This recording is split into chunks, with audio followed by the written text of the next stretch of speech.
H D. ಕೋಟೆ ತಾಲೂಕಿನ ಬೊಮ್ಮಲಾಪುರ ಬೂದನೂರು ಗ್ರಾಮದ ಸಂಪರ್ಕ ರಸ್ತೆಯಲ್ಲಿನ ಸೇತುವೆ ಬಳಿಯಿಂದ ಬಸವರಾಜನಕಟ್ಟೆ ಹಾದಿಯವರೆಗೆ ಅರಣ್ಯತಂಚಿನ 2.9 ಕಿಲೋಮೀಟರ್ ರೈಲ್ವೆ ಬ್ಯಾರಿಕೇಡ್ ಅಳವಡಿಕೆ ಕಾಮಗಾರಿ ಭೂಮಿ ಪೂಜೆ ನೆರವೇರಿಸಲಾಯಿತು.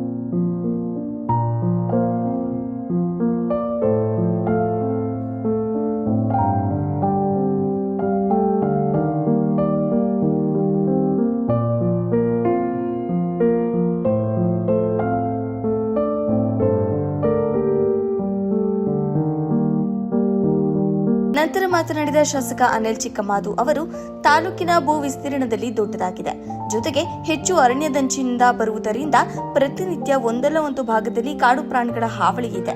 ಇದನ್ನ ಗಮನದಲ್ಲಿಟ್ಟುಕೊಂಡು ಸರ್ಕಾರದ ಮೇಲೆ ಒತ್ತಡ ಹಾಕಿ ರೈಲ್ವೆ ಬ್ಯಾರಿಕೇಡ್ ಅಳವಡಿಕೆಗೆ ಹಣವನ್ನು ಬಿಡುಗಡೆ ಮಾಡಿಸಿ ಕಾಮಗಾರಿಗೆ ಚಾಲನೆ ನೀಡಲಾಗಿದೆ ಎಂದರು. ಮೇಟೆಕುಪ್ಪೆ ಅರಣ್ಯ ಪ್ರದೇಶದ ಬೊಮ್ಮಲಾಪುರ ಭಾಗದಲ್ಲಿ ಕಾಡಾನೆಗಳು ಬೆಳೆ ಹಾನಿ ಉಂಟು ಮಾಡುತ್ತಿದ್ದು, ರೈತರು ಒತ್ತಾಯದ ಮೇರೆಗೆ 3 ಕಿಲೋಮೀಟರ್ವರೆಗೆ ರೈಲ್ವೆ ಬ್ಯಾರಿಕೇಡ್ ಅಳವಡಿಸಲು ಸುಮಾರು 5 ಕೋಟಿ ವೆಚ್ಚದಲ್ಲಿ ಕಾಮಗಾರಿಗೆ ಭೂಮಿ ಪೂಜೆ ನೆರವೇರಿಸಲಾಗಿದೆ ಎಂದರು. ರೈತರದು ಅರಣ್ಯ ಇಲಾಖೆದು ಸಂಬಂಧಗಳು ಸ್ವಲ್ಪ ಎಲ್ಲೋ ಕಡಿಮೆ ಆಗ್ತಾ ಇದೆ ಅನ್ನೋದು ನನ್ನ ಒಂದು ಭಾವನೆ. ಯಾಕಂದರೆ ನಿಮ್ಮ ಕೆಲಸ ನೀವು ಮಾಡ್ತಿರ್ತೀರಿ, ಅವ್ರ ಕೆಲಸ ಅವ್ರು ಮಾಡ್ತಿರ್ತೀರಿ. ಒಂದು ಬಾಂಧವ್ಯ ಇದ್ದರೆ ಇನ್ನೂ ಕೂಡ ಉತ್ತಮವಾದಂಥ ಕೆಲಸವನ್ನು ನಾವು ಮಾಡ್ಬೋದಾಗಿತ್ತು. ನಾವೆಲ್ಲ ಹಿಂದೆ ನೋಡ್ತಿದ್ದೋ, ಮಕ್ಕಳಿಗೆ ಟ್ರೈಬಲ್ ಮಕ್ಕಳಿಗೆ ಕ್ರಿಕೆಟ್ ಬ್ಯಾಟ್ಸ್ ಕೊಡಿಸ್ತಕ್ಕಂಥದ್ದನ್ನ ಕೆಲವೊಂದು ಆಫೀಸರ್ಸ್ಗಳು ಸಹಾಯ ಮಾಡ್ತಿದ್ರು. ಇವುಗಳು ಕೂಡ ಭಾಳಷ್ಟು ರಿಕ್ವೆಷನ್ ಮಾಡಿ ಅರಣ್ಯ ಸಚಿವರ ಹತ್ರ ಭಾಳ ಒತ್ತಾಯವನ್ನು ಮಾಡಿ ನಮ್ಮ ತಾಲೂಕಿಗೆ ನಾನು 17 ಕಿಲೋಮೀಟರ್ ರೈಲ್ವೆ ಬ್ಯಾರಿಗೇಟ್ನ ತರ್ತಕ್ಕಂಥ ಕೆಲಸವನ್ನು ಪ್ರಾಮಾಣಿಕವಾಗಿ ನಾನು ಬರೆಯಬೇಕು ಅಂತ ಆಟ ಮಾಡಿ 2 ವರ್ಷದಿಂದನೇ ಇದನ್ನು DPR ಆಗಬೇಕು. ಕಳೆದ ವರ್ಷವೇ ಇದು ಗುದ್ಲಿ ಪೂಜೆ ಆಗಬೇಕಾಗಿತ್ತು. ಕಾರ್ಯನಿಮಿತ್ತ ಏನಕ್ಕಾಗಲಿಲ್ಲ. ಅದು ನನಗೂ ಕೂಡ ಮಂತ್ರಿಗಳ ಹತ್ರ ಪರ್ಸನಲಾಗಿ ನಾನು ಮಾತಾಡಿದೆ. ಲಾಸ್ಟ್ ಇಯರ್ ಆಗಬೇಕಾಗಿತ್ತು, ನಾವು ಈ ವರ್ಷ ಮಾಡ್ತಿದ್ದೀವಿ. ಅದರಿಂದ ಹಿಂಗೆ ವರ್ಷಕ್ಕೆ ನಮಗೆ ಈ ಥರ ಆದರೆ ಭಾಳ ಕಷ್ಟ ಆಗ್ತದೆ. ಯಾಕಂದರೆ ಕಳೆದ 18ರಲ್ಲಿ ಯಾವುದೇ ಒಂದು ರೈಲ್ವೆ ಬ್ಯಾರಿಕೇಡ್ಗೆ ನಮಗೆ ಸ್ಯಾಂಕ್ಷನ್ ಆಗಲಿಲ್ಲ. ಪ್ರೀವಿಯಸ್ ಗೌರ್ಮೆಂಟ್ನಲ್ಲಿ 1 ಕಿಲೋಮೀಟ್ರನ್ನು ಕೂಡ ಸ್ಯಾಂಕ್ಷನ್ ಮಾಡಿಕೊಡಲಿಲ್ಲ ರೈಲ್ವೆ ಬ್ಯಾರಿಕೇಡ್ಗಳನ್ನ. ಈಗಿನ ಸರ್ಕಾರದಲ್ಲಿ 17 ಕಿಲೋಮೀಟ್ರನ್ನ ಭಾಳ ಒತ್ತಾಯನ ಮಾಡಿ ನಾನು ತಂದಿದ್ದೀನಿ. ಈ ಭಾಗಕ್ಕೂ ಕೂಡ 5 ಕಿಲೋಮೀಟ್ರ್ ತಾವು ಹೇಳ್ದಂಗೆ, ಅಲ್ಲಿ 9 ಕಿಲೋಮೀಟ್ರ್, 13 ಕಿಲೋಮೀಟ್ರ್ ಆಯಿತು.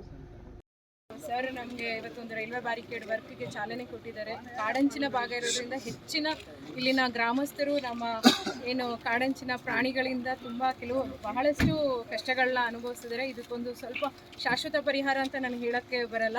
ಒಂದು ರೀತಿಯ ಒಂದು ರಿಲೀಫ್ ಕೊಡೋಣ ಅನ್ನೋ ಉದ್ದೇಶದಲ್ಲಿ ನಾವಿಲ್ಲಿ ರೈಲ್ವೆ ಬ್ಯಾರಿಕೇಡ್ ಕಾಮಗಾರಿನ ಇವಾಗ ತಗೊಂಡು ಇವತ್ತು ಉದ್ಘಾಟನೆ ಮಾಡಿದ್ದೀವಿ.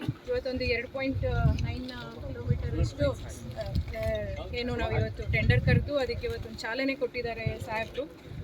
ಇದೊಂದು ಅಂದಾಜು ಒಂದು 5 ಕೋಟಿಯ ವೆಚ್ಚದಲ್ಲಿ ಇದನ್ನು ಮಾಡಲಾಗ್ತಾ ಇದೆ. ಹಾಗೆ ಸರ್ ಒಂದು ಪರಿಶ್ರಮದಿಂದ ನಮಗೆ ಎಚ್.ಡಿ. ಕೋಟೆ ಕಾನ್ಸ್ಟಿಟ್ಯೂನ್ಸಿಗೆ ಈ ವರ್ಷ 5.4 ಕಿಲೋಮೀಟರಷ್ಟು ನಮಗೆ ಏನು ಅಲೋಕೇಶನ್ ಅಷ್ಟಕ್ಕೆ ಕಾಮಗಾರಿ ಮಾಡಲು ಕೊಟ್ಟಿದ್ದಾರೆ.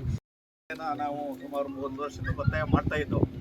ಈಗ ನಮ್ಗೆ ಏನಾಗಿದೆ ಅಂತಂದರೆ ಹೆಚ್ಚು ಕಮ್ಮಿ ಈಗ ನಮ್ಮ ಅಣ್ಣೂರು ಗುರುಗಳ ಕೆರೆ ತನಕ ಬಂದಿದೆ. ಇಲ್ಲಿ ತನಕ ಅದು ಗುರುಗಳ ಕೆರೆಯಿಂದ ಈಗ ಕಂಟಿನ್ಯೂ ಮಾಡೋಕ್ಕೆ ಮಧ್ಯೆ 2 ಕಿಲೋಮೀಟ್ರ್ ಸೋಲ್ದರ್ ಬರ್ತಾ ಇದೆ ಮೇಡಮ್. ಇದ್ರದ್ದು ತಮಿಳ್ನಾಡು ಸೋಲ್ದರ್ ಟೈಪ್ 2 ಕಿಲೋಮೀಟ್ರ್ ಮತ್ತೆ ರೋಪ್ ಮಾಡ್ತಾ ಇದ್ದಾರೆ ಅವರು. ಅದನ್ನು ರೋಪು ಹೊಸ ಮಾದರಿಯಾಗಿ ರೋಪ್ ತಮಿಳ್ನಾಡು ಮಾದರಿಯಾಗಿ ಮಾಡೋಂಥ ಕೆಲಸ ಮಾಡ್ತಾರೆ. ಅದರಿಂದ ಕಂಟಿನ್ಯೂ ಆಗಿ ಇದು ಮಧ್ಯೆ 2 ಕಿಲೋಮೀಟ್ರ್ ಉಳಿತದೆ. ಈ ಕಡೆಯಿಂದ ಹೋಗ್ತಾ ಇರೋದ್ರಿಂದ 2 ಕಿಲೋಮೀಟ್ರ್ ಹೋಗ್ತದೆ. ಈಗ ಏನಾಗ್ತದೆ ಅಂದರೆ ಆನೆಗಳು ಬಂದಂಥ ಫಾರೆಸ್ಟ್ನಲ್ಲಿ ನಾಗರಹೊಳೆ ಉದ್ಯಾನವನದಿಂದ ಬಂದಂಥ ಆನೆಗಳು, ಈ ಕಡೆಯಿಂದ ಹೋದಂಥ ಆನೆಗಳು, ಆ ಕಡೆಯಿಂದ ಬಂದಂಥ ಆನೆಗಳು ಮಧ್ಯೆ ಯಾವ ರೂಟ್ ಕಡೆ ಹೊಸಳ್ಳಿ, ನಂಜನಕಳ್ಳಿ, ಅಣ್ಣೂರು ಅಲ್ಲಿ ಹೋಗಿ ಅದು ಒಂದೇ ದಿವಸ ಅಲ್ಲ.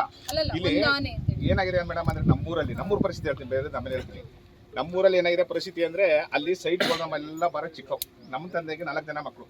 ನಾವು ಹೋಗ್ಬಿಟ್ಟು ಜಮೀನ ಮನೆ ಕಟ್ಟಿದೀವಿ, ಗುಡ್ಸ್ಲು ಕಟ್ಕೊಂಡಿದೀವಿ. CRD, BRD, ARD 145 ಮನೆ. ಅವರು 125 ಗುಡ್ಲು ಸುಧಾ ಎಲ್ಲ ಕಟ್ಕೊಂತಾರೆ. ಹಿಂದೆ 1.5-2 ತಿಂಗಳ ಹಿಂದ್ಗಡೆ 2 ಗುಡ್ಸ್ಲು ಕಿತ್ತಾಕ್ತಿದ್ವಿ. 2 ಗುಡ್ಸ್ಲಿಕ್ಕೆ ನೀವನ್ನು ಡಿಪಾರ್ಟ್ಮೆಂಟ್ ನಮ್ಮ ಒಂದು ರೇಟಿಂಗ್ ಕೊಟ್ಟಿಲ್ಲ. ನಾನು ಎಡಿಸಿ ಅಂತೇಳಿ ಒಂದು ಮನವಿ ಮಾಡಿದ್ದೀನಿ ಬಾಯಿ ಮಾತಲ್ಲಿ. ಎಷ್ಟೋ ಸಿಬ್ಬಂದಿ ನೀವು ಇಟ್ಟಿರು ಸುಧಾ ಸಿಬ್ಬಂದಿ ಒಳ್ಳೆ ಕೆಲಸ ಮಾಡ್ತಾವ್ರೆ. ಆದರೂ ಸುಧಾ ಅವರು ನೀವು ಬಿಟ್ರೇರ್ ಮಾಡ್ತಾರೆ, ಹಂಗೆ ಮಾಡ್ತಾರೆ ಸತ್ಯಗಳು. ಅವ್ರ ದೂರ ಅಲ್ಲ, ಆದರೂ ಅದು ಕಣ್ಣು ತಪ್ಪಿಸಿ ಅದು ಎಲ್ಲ ಒಂದು ಕಡೆ ದಾಳಿ ಮಾಡ್ತಾ ಇದ್ದೆ. ಇಲ್ಲೆಲ್ಲೂ ಸುಧಾ ಆನೆ ಯಾರಿಗೂ ತುಂಡಿಲ್ಲ. ತುಂಬಿದ್ದು ಒಂದು 20 ವರ್ಷ ಹಿಂದೆ. ಈಗ ಸದ್ಯಕ್ಕೆ ಯಾರಿಗೂ ತುಂಬಿಲ್ಲ. ಅಷ್ಟರೊಳಗೆ ಆನೆಯನ್ನು ದಯಮಾಡಿ ಇಡ್ಸ್ಕೊಡಿ. ಅದು ನಮ್ಮ ಅನಿಲ್ ಚಿಕ್ಕಮಾದು ಸಾಹೇಬರು ಈಗ 10 ವರ್ಷ ಗೆದ್ದರು. ಇವತ್ತು ಕೋಟಿ ಕೆಲಸನ ಬೂದ್ನೂರ್ಗೆ ಆಗಿರೋಂಥ ಕೆಲಸ ನನಗೆ ಗೊತ್ತಿರೋ ಮಟ್ಟಿಗೆ ತಾಲೂಕಲ್ಲಿ ಯಾವ ಊರಿಗೂ ಆಗೇ ಇಲ್ಲ ಕೆಲಸ. ಈ ರೋಡು, ಈ ಕಾಡು ಒಳಗಡೆ ಇಂಥ ರೋಡ್ ಒಂದು ಮಾಡಿಕೊಟ್ಟಿದ್ರಂದರೆ ನಮ್ಮ ಸಾಹೇಬರ ಸಹಕಾರ, ಅವರ ಒಂದು ಈ ಬೂದ್ನೂರು ಗ್ರಾಮಕ್ಕೆ ಒಂದು ಆಶ್ರಯ. ಅವ್ರದ್ದು 4 ಕೋಟಿ ಪುನಃ ಚಿಕ್ಕಮಾದು ಸಾಹೇಬರು ನಂಜನಾಕ್ನಳ್ಳಿಗೆ ಅದೊಂದು 6 ಕೋಟಿ. ಈಗ ರೈಲ್ವೆ ಬ್ಯಾರಿಕೇಟು ಹೆಚ್ಚು ಕಮ್ಮಿ ಇದೊಂದು 15 ಕೋಟಿ ಈಗ ಆಗಿರ್ತದೆ. ಈಗ ಬೂದ್ನೂರು ಗ್ರಾಮಕ್ಕೆ